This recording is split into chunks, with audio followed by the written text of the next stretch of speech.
Hey guys, welcome. I'm Francois from Production Music Live, and in this video, I've pulled up a project file, Tim Engelhardt Melodic Techno here, and this is what it sounds like. And today I want to focus on the drum programming and the drum processing of this track. So it's a 7-minute long track, roughly. It's nicely arranged. It's part of the PML Tim Engelhardt Melodic Techno pack, which contains samples, MIDIs, presets for Diva, and 3 Ableton templates. And this project itself is organized into different groups. This is the low-end group. And this is the drums group.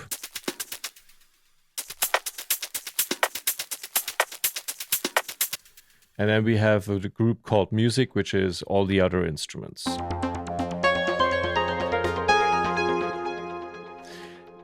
In this video, I want to focus on the drums group here and the interplay between the kick and the drums, basically. So we have a kick sound here in our low-end group. And you can see it's actually nicely EQ'd here. A lot of resonant frequencies have been moved out, and it's kind of made out of 2 kicks. So we have one lower kick,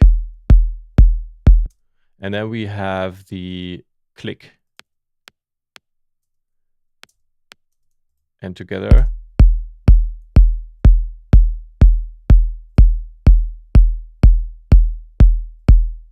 So this click will later help you cut a bit better through the mix with your kick sound.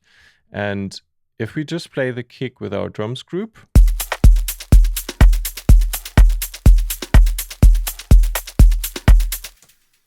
that's what we are getting. So we have this nice subby kick sound, but we still have this higher up frequent click sound for it as well.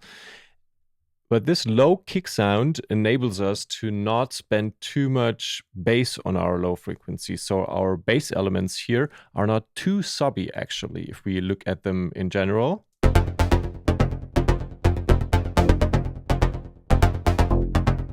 So we have a lot of high elements, actually. This thing here is playing no low frequencies at all. It's taking care of the wideness of the bass sound.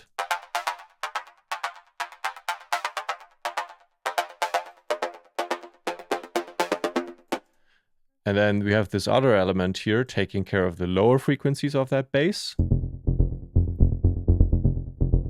And you can see how the auto filter here is kind of reversed to the other one, which is basically this working like an EQ here. And then we have this other element that throws in the occasional stab here and there, where we are going like.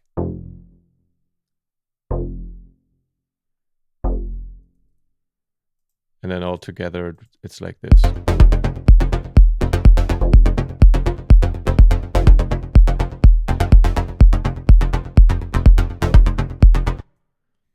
Okay, but let's take a closer look at our drums group here. What is going on? We have a hi-hat, simple off hi-hat. If I play it together with the kick, a little bit of overdrive on top. This is quite stereo, this hi-hat. So this overdrive is also helping it cut through the higher frequencies. And then we have another hi-hat here. It's our 16th notes with different velocities for those notes, but you can see these two have the same. This one, 3 is louder than 4, and again 3 is louder than 4, and the same thing here. And then we repeat the pattern.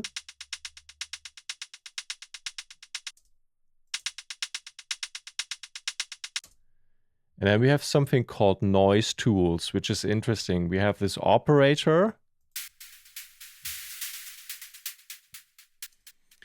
And we are automating the time factor here, down here next to tone and volume, which is basically influencing the length.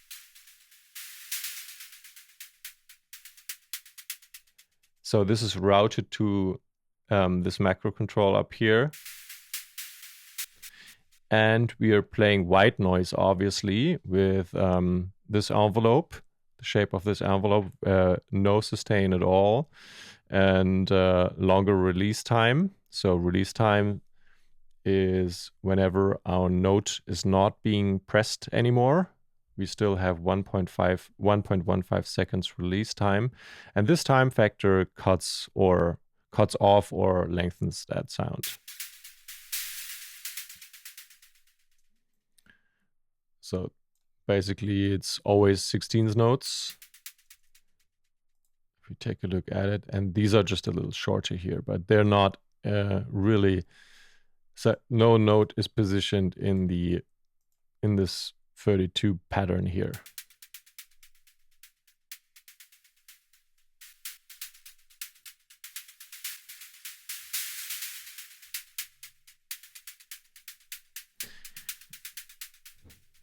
And this is basically how you keep it moving. This is never going to get boring because it feels so arbitrary. You just, when making your track, you basically recording this with your MIDI controller, just opening it up, closing it, opening it up, and then leaving it stay for a while, and then focus on some other elements in this part, you know, maybe melodies and stuff.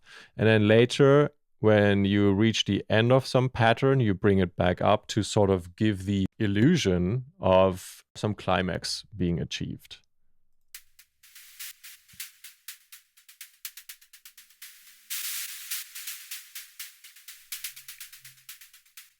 So we have this velocity MIDI effect here in front. This introduces a little bit of randomness as well. And then we have a grain delay.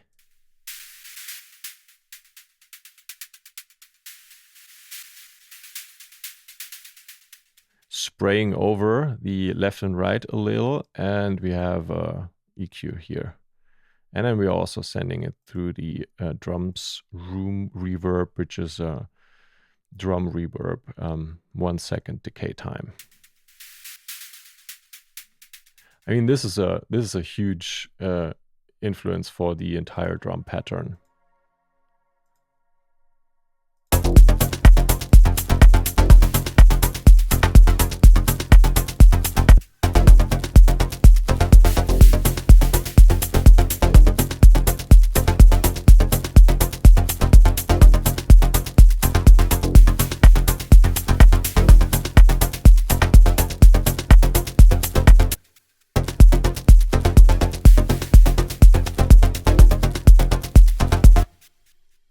So if we just solo the elements we already looked at, we have these two hi-hats. This is the offbeat hi-hat and this is the 16th notes hi-hat. And then we have these noise tools.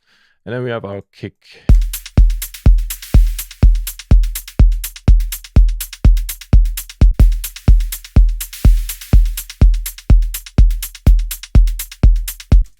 This is all pretty good already. And what else is there? We have another noise add diva thing. And this is sort of copying the pattern here.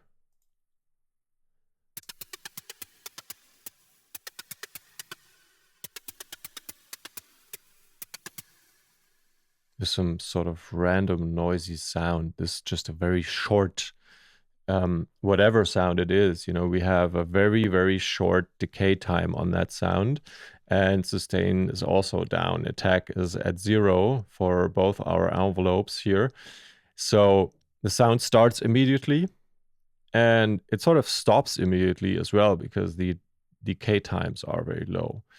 And so it doesn't really matter what wavetable you're playing or what kind of, is it a saw wave, is it a triangle, or is it a square wave, or even a sine wave? You will only hear the beginning of the noise. And then we send it through a plate reverb and a chorus. And this noise helps cut through the mix here. And let's put them back on. And then the frequency is being automated at times, you know, towards the end of a break part or something like that. So for example, if you hear this sound in solo, you'd never think, yeah, great idea to put that into my track. But here it kind of helps creating that atmosphere.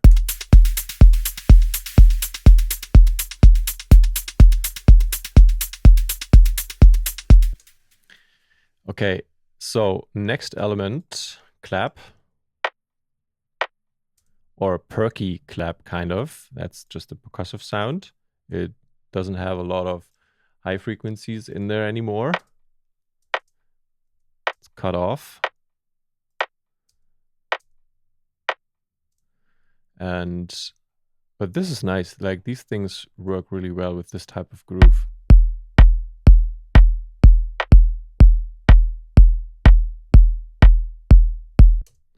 And then we have this loop, which is just being sent around with the auto pan in a quite crazy pattern.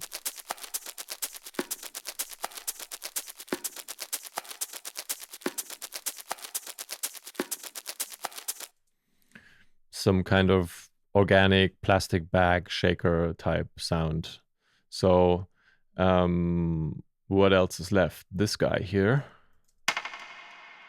Yeah, super interesting sound. Long reverb time on top, or long reverb and decay time on top. Where is it sent through? Huge reverb. And huge reverb is 11 seconds long in the reverb time, in the decay time, sorry. And if I turn it off,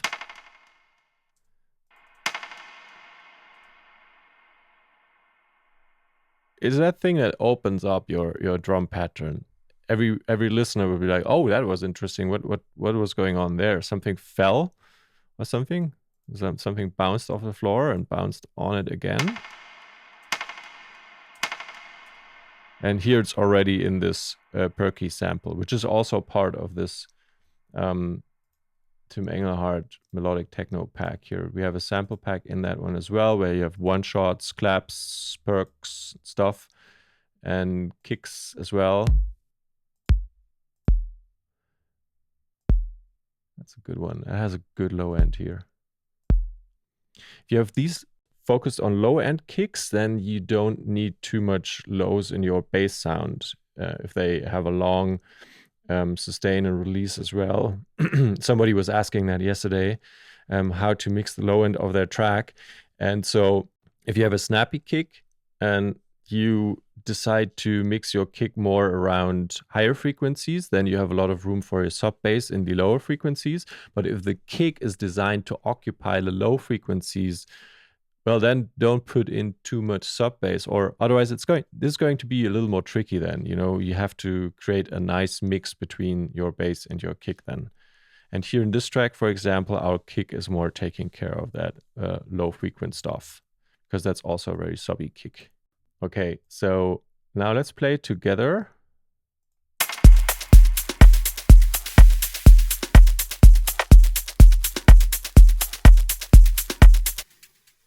So what happened here in the EQing of the kick? First of all, if we go back to the kick processing, we have a utility setting it to mono.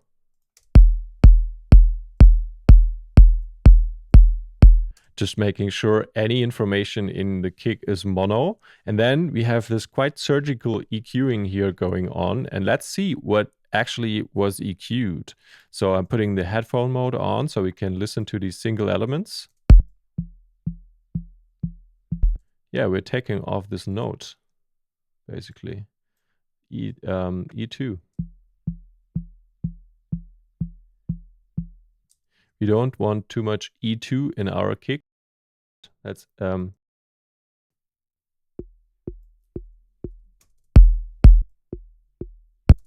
we're taking off F3, and what is this? A3. These might get a little too prominent or too resonant in the mix. So this is how, and you can see this is quite surgical here. This is a very distinct EQing also for this note here. What's that? C5. Okay, that's a cluck thing. We don't want that. We probably, since we layered two kicks here, have enough of that information because of the snappy part.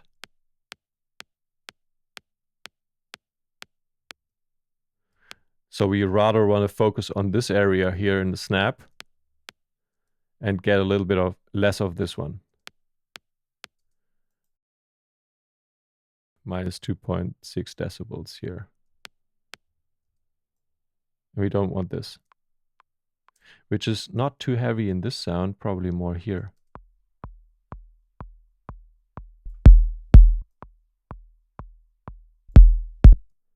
And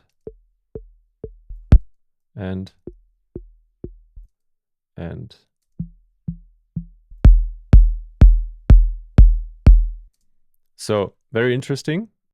The next thing is multi-band dynamics, and this one, I turned this one off because it doesn't really react.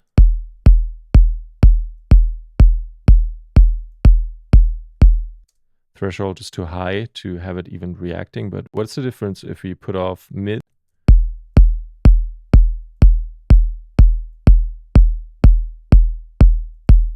So I'm not sure if you can hear that through YouTube's audio processing or something, but this is kind of cleaning up just a little bit because we have a little bit too much going on in the mid-range.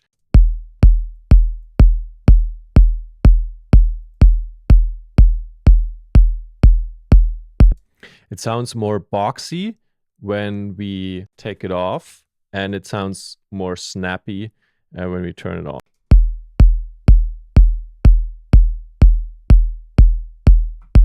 And let's take a look at low. We're doing this on headphones right now because I'm recording this tutorial. Let's quickly set the volume so I can properly hear it myself.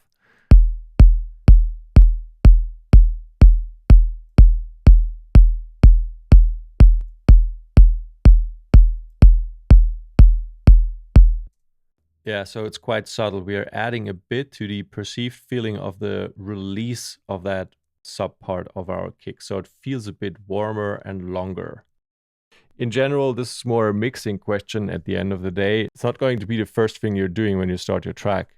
So let's be super precise with my kick down here without even knowing what other elements I'm going to play. It doesn't make sense. It's always the sum of the elements at the end of the day. And you can only make these decisions properly when you have your bass in place as well.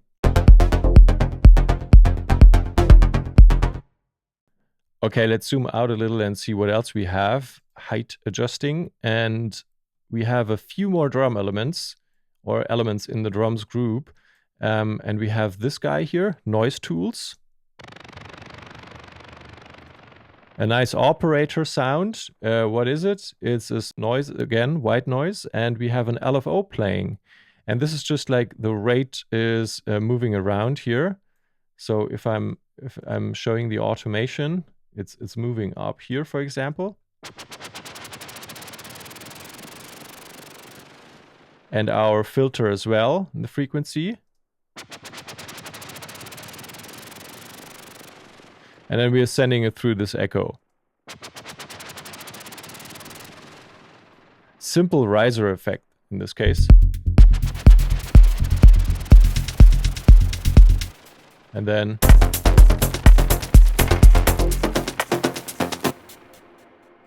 so very nice. And then we have this clap element. I think we already looked at it.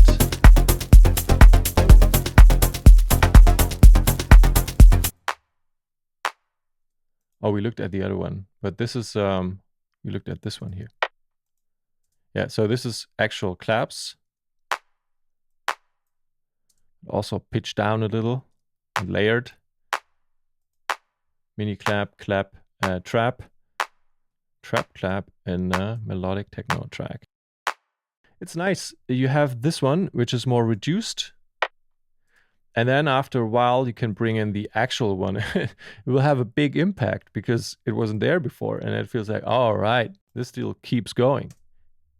So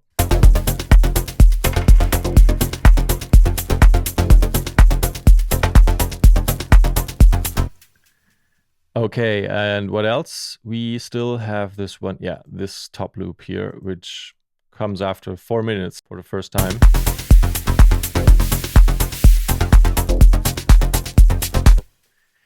And as you can see, you always need to make room for this stuff. So you have these noise tools here. We talked about them before, operator and opening up the time. But now I need this space for this top loop here. So take it down.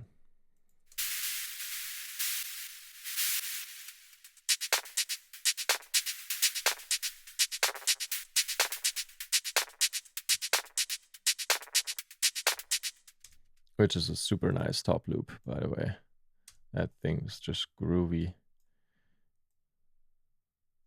So.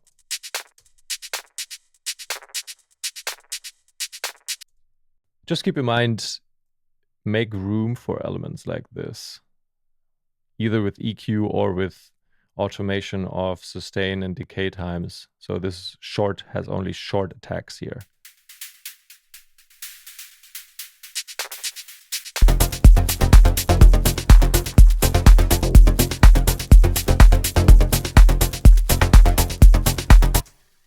All right, so much for this video. Feel free to check out the Tim Engelhardt pack. I'm putting a link in the description. Also, subscribe to our channel. Leave a comment below if you have questions or like this video.